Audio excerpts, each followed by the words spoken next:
জানিয়ে দেব আজকে বাছাই করা সেরা খবর। রাজ্য মন্ত্রিসভায় রদবদলের ফাইল কেন রাজভবনে আটকে ছিল, কারণ জানালেন আনন্দ বোস। হাসিনা দেহত্যাগের 3 দিনের মাথায় অন্তর্বর্তী সরকার গঠিত বাংলাদেশে শপথ নিলেন ইউনূস। কেজরির জেল হেফাজতের মেয়াদ বাড়ল। সিবিআই এর মামলায় তিহারেই থাকতে হবে দিল্লির মুখ্যমন্ত্রীকে। প্রয়াত বুদ্ধদেবের কর্নিয়া পেয়ে অন্ধত্ব ঘুচল দুজনের। নিয়ম মেনেই প্রকাশ করা হয়নি গ্রহীতাদের পরিচয়। বুদ্ধদেবকে শ্রদ্ধা জানাতে বাড়িতে গেলেন মমতা। সরকারি ছুটি ঘোষণা, শেষ যাত্রায় সশস্ত্র সহযোগিতা। এখন বিস্তারিত খবর শুনবেন। রাজ্য মন্ত্রিসভায় রদবদলে ফাইল ছাড়তে বিলম্ব হয়েছে কেন, বিবৃতি দিয়ে কারণ ব্যাখ্যা করল রাজভবন। বৃহস্পতিবার সন্ধ্যায় রাজভবনের এক্স হ্যান্ডেলে একটি বিবৃতি পোস্ট করা হয়। সেই বিবৃতিতে কেন মন্ত্রিসভা রদবদলের ফাইল ছাড়তে বিলম্ব হয়েছে তার ব্যাখ্যা দেওয়া হয়েছে। সম্প্রতি মন্ত্রিসভা রদবদল সংক্রান্ত ফাইল ছাড়তে রাজভবন বিলম্ব করছে বলে বেশ কয়েকটি সংবাদ মাধ্যমে প্রতিবেদন প্রকাশ পায়। সংবাদ মাধ্যমের খবরের জেরেই এই বিবৃতি জারি করা হয়েছে, তাও স্পষ্ট করেছে রাজভবন। রাজভবনের তরফ থেকে বলা হয়েছে, রাজ্য সরকারের এমনটা ভাবা উচিত নয় যে রাজ্যপাল ফাইলের বিষয়বস্তু খতিয়ে না দেখেই তার থেকে আসা কোনো বিষয়ে অনুমোদন দেবেন। রাজ্যপালের কাছে পাঠানো বিষয়গুলির তথ্য সঠিকভাবে দেওয়া হয়েছে কিনা, প্রতি শর্তটি পূরণ করা হয়েছে কিনা, সেই বিষয়গুলিকে রাজ্যপালকে যে বিবেচনার মধ্যে আনতে হয় তাও লেখা হয়েছে রাজ্য ভবনের বিবৃতিতে। লোকসভা ভোটে রাজ্যের সেচ মন্ত্রী পার্থ ভৌমিক ব্যারাকপুর থেকে জয়ী হয়ে সংসদে গিয়েছেন, তাই তাকে মন্ত্রিসভা থেকে সরানো হয়েছে। রাজভবনের বিবৃতি দাবি করা হয়েছে, কেন পার্থকে মন্ত্রীর দায়িত্ব থেকে সরানো হয়েছে তা রাজ্যপালের কাছে পাঠানো ফাইলে উল্লেখ করা হয়নি, তাই ফাইলটি অসম্পূর্ণ ছিল।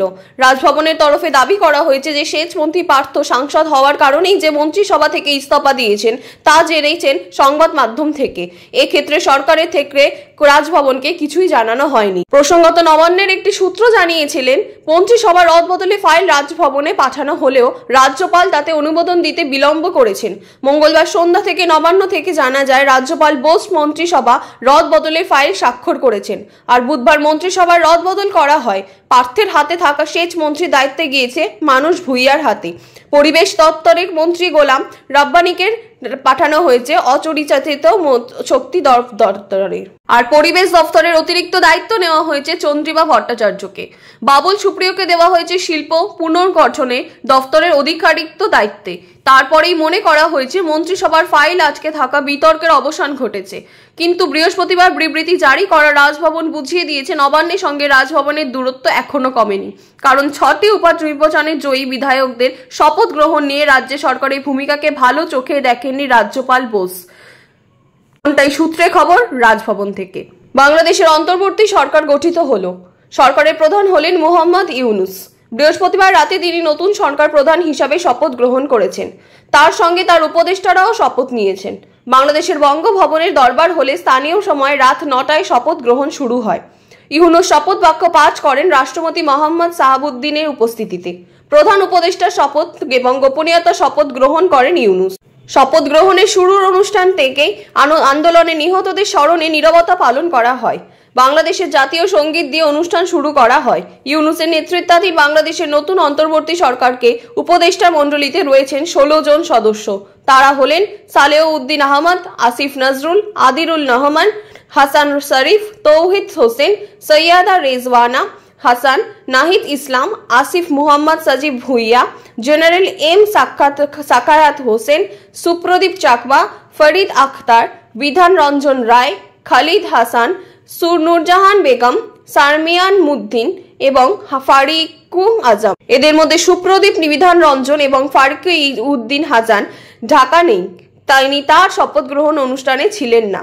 অন্তর্বর্তী সরকারের প্রধান হিসাবে শপথ নিয়ে ইউনূস বলেন, আমি বাংলাদেশের সংবিধানকে সমর্থন এবং রক্ষা করব, নিষ্ঠার সঙ্গে নিজ দায়িত্ব পালন করব।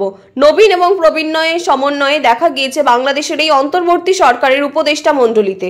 বাংলাদেশের কোটা সংস্কার আন্দোলনের মূল মঞ্চ বৈষম্য বিরোধী ছাত্র আন্দোলনকে অন্যতম সমন্বয়কে নাহিদ এবং সজীব। অন্তর্বর্তী সরকারের উপদেষ্টা হিসাবে দায়িত্ব নিয়েছেন তারাও। দুজনেই ঢাকা বিশ্ববিদ্যালয়ের ছাত্র। শপথ গ্রহণের শেষে আরও একবার জাতীয় সঙ্গীত হয়। দেশের সামরিক এবং বেসরকারি ক্ষেত্রের বিশিষ্ট ব্যক্তিত্ব এবং কূটনীতিবিদরাও অনুষ্ঠানের সময় বঙ্গভবনে উপস্থিত ছিলেন। বাংলাদেশের অন্তর্বর্তী সরকারের প্রধান হিসাবে ইউনূসকে অভিবাদন জানিয়েছেন ভারত প্রধানমন্ত্রী নরেন্দ্র মোদী। এক্স সাহেবকে টুইটার হ্যান্ডেলে তিনি লিখেছেন, মোহাম্মদ ইউনূসকে তার নতুন দায়িত্বের জন্য আরও আমার থেকে শুভকামনা জানাচ্ছি। আমাদের আশা বাংলাদেশের পরিস্থিতি দ্রুত স্বাভাবিক হবে এবং হিন্দু সহ সংখ্যালঘু সম্প্রদায়ের নিরাপত্তা নিশ্চিত করা হবে। দুই দেশের জনসাধারণের শান্তি, নিরাপত্তা এবং উন্নয়নের জন্য বাংলাদেশের সঙ্গে মিলেমিশে কাজ করতে বদ্ধপরিকর ভারত। দিল্লির আবগারি দুর্নীতি মামলায় জেল হেফাজতের মেয়াদ বৃদ্ধি পেল অরবিন্দ কেজরিওয়ালের। বৃহস্পতিবার রাজধানীর বিশেষ আদালতে ভিডিওতে কনফারেন্সিং এর মাধ্যমে হাজির করানো হয়েছিল তাকে। বিচার তার হেফাজতের মেয়াদ আরও 12 দিন বৃদ্ধি করা হয়েছে। কেজরিকে জেলে থাকতে হবে আগামী 20 আগস্ট পর্যন্ত। আবগারি দুর্নীতি মামলায় সিবিআই এর আবেদন ভিত্তিতে এখনো জামিন মঞ্জুর হয়নি দিল্লির মুখ্যমন্ত্রীর। তার ঠিকানা এখনো তিহার। সেই মামলাতেই বৃহস্পতিবার ভিডিও কনফারেন্সিংয়ে আদালতে হাজির করানো হয়েছিল কেজরিকে। বিচারক কাবেরী বাজওয়াকে বেঞ্চে শুনানি হয়। আগামী 12 আগস্ট আবার এই মামলা শুনানি হয়েছে। সেই দিন আদালতে চার্জশিট জমা করতে সিবিআই। গত মাসেও কেজরি জেল হেফাজতের মেয়াদ বাড়িয়ে দিয়েছিলেন এই বিচারক। তিনি জানিয়েছিলেন আবগারি দুর্নীতি মামলার অন্যতম মূল চক্রান্তকারী হিসাবে কেজরির নাম রয়েছে। এখনো তদন্ত শেষ হয়নি। আদালতে কেজরির জামিনের বিরোধিতা করে সিবিআই জানিয়েছে মুক্তি পেয়ে মামলায় সাক্ষীদের প্রভাবিত করতে পারেন কেজরি। তারপর তার হেফাজতের মেয়াদ বৃদ্ধি করা হয়েছিল। আবগারি মামলায় কেজরিকে গত 21শে মার্চ গ্রেফতার করেছিল ইডি। তিনি মুখ্যমন্ত্রী পদ থেকে ইস্তফা দেননি, ফলে তিনি হয়েছেন দেশের প্রধান মুখ্যমন্ত্রী। তিনি পদে থাকাকালীন গ্রেফতার হয়েছেন। ইডির মামলায় কেজরিকে গত 12 জুলাই অন্তর্বর্তী জামিন দিয়েছিলেন সুপ্রিম কোর্ট, কিন্তু সিবিআই এর পৃথক মামলা থাকার কারণে জেল থেকে মুক্তি পাননি দিল্লির মুখ্যমন্ত্রী। আবগারি মামলায় 26শে জুন কেজরিকে গ্রেফতার করে সিবিআই। সেই মামলা এখনো তিনি জেলে রয়েছেন। শেষ ক বছর ধরেই অনেকটাই চোখে কম দেখতে পেতেন রাজ্যের প্রাক্তন মুখ্যমন্ত্রী বুদ্ধদেব ভট্টাচার্য। এবার তার কর্নিয়া দৃষ্টি ফেরালো দুজনের। RIO regional institute of ophthalmology director Asim Kumar Ghosh জানিয়েছেন বুদ্ধদেবের কর্নিয়া চোখের দুজনকে প্রতিস্থাপন করা হয়েছে, যার কর্নিয়া জনিত অন্ধত্বে ভুগছিলেন।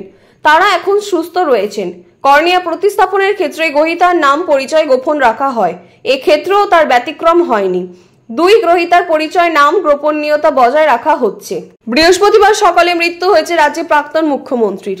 দুপুরের মধ্যে তার কর্নিয়া সংগ্রহ করা হয়েছে।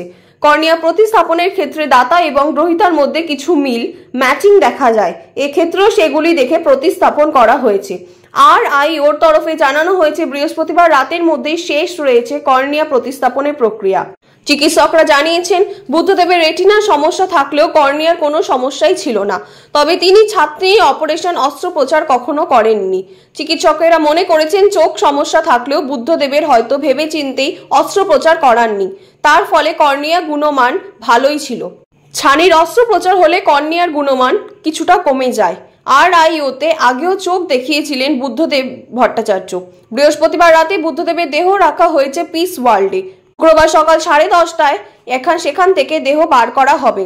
তারপর শেষ যাত্রা শুরু হবে রাজ্যের বিধানসভার উদ্দেশ্যে। সকাল 11টা থেকে 11:30টার মধ্যে বিধানসভায় মরদেহ থাকবে। সেখান থেকে বেলা 12টা নাগাদ দেহ নিয়ে যাওয়া হবে CPM রাজ্য দফতর আলিমুদ্দিন স্ট্রিটে। সেখানেই মরদেহ স্থায়িত্ব থাকবে 3টে পর্যন্ত। সেখান থেকে প্রয়াত বুদ্ধদেবের দেহ নিয়ে যাওয়া হবে দীনেশ মজুমদারের ভবনে, CPM এর ছাত্র এবং যুব সংগঠনের রাজ্য দপ্তরে।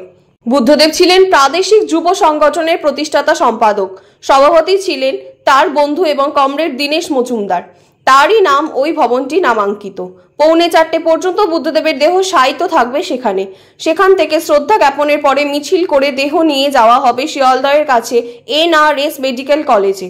সেখানেই বুদ্ধদেবের দেহ দান করা এবং ভবিষ্যতে চিকিৎসার গবেষণার কাজে। প্রসঙ্গত, বুদ্ধদেবের পূর্বসূরি প্রাক্তন মুখ্যমন্ত্রী জ্যোতি বসুর দেহ দান করা হয়েছিল। 2010 সালের জানুয়ারিতে সেই প্রক্রিয়া সম্পন্ন হয়েছিল SSKM হাসপাতালে। প্রয়াত প্রাক্তন মুখ্যমন্ত্রী বুদ্ধদেব ভট্টাচার্যকে শেষ শ্রদ্ধা জানাতে গেলেন মুখ্যমন্ত্রী মমতা বন্দ্যোপাধ্যায়। বৃহস্পতিবার তার ঝাড়গ্রাম সফরে যাওয়ার কথা। দুপুরে সেই সফরে রওনা হওয়ার আগে মমতা বুদ্ধদেবকে অন্তিম শ্রদ্ধা জানাতে যান। বর্তমান মুখ্যমন্ত্রী জানিয়েছেন প্রাক্তন মুখ্যমন্ত্রী শেষ যাত্রায় সমস্ত শ্রদ্ধার সঙ্গে সহযোগিতা করবে রাজ্য সরকার। মমতা জানান, দুই মন্ত্রী অরূপ বিশ্বাস এবং ফিরহাদ হাকিমকে তিনি দায়িত্ব দিয়েছেন রাজ্য সরকারের তরফে বিষয়টি তদারক করার জন্য। বুদ্ধদেবের প্রয়াণের খবর প্রশাসনিক সূত্রে জানাতে পারেন মুখ্যমন্ত্রী। তখনই তিনি মন্ত্রিসভার 2 সহকর্মীকে বলেন দ্রুত বুদ্ধদেবের বাড়িতে পৌঁছে যেতে।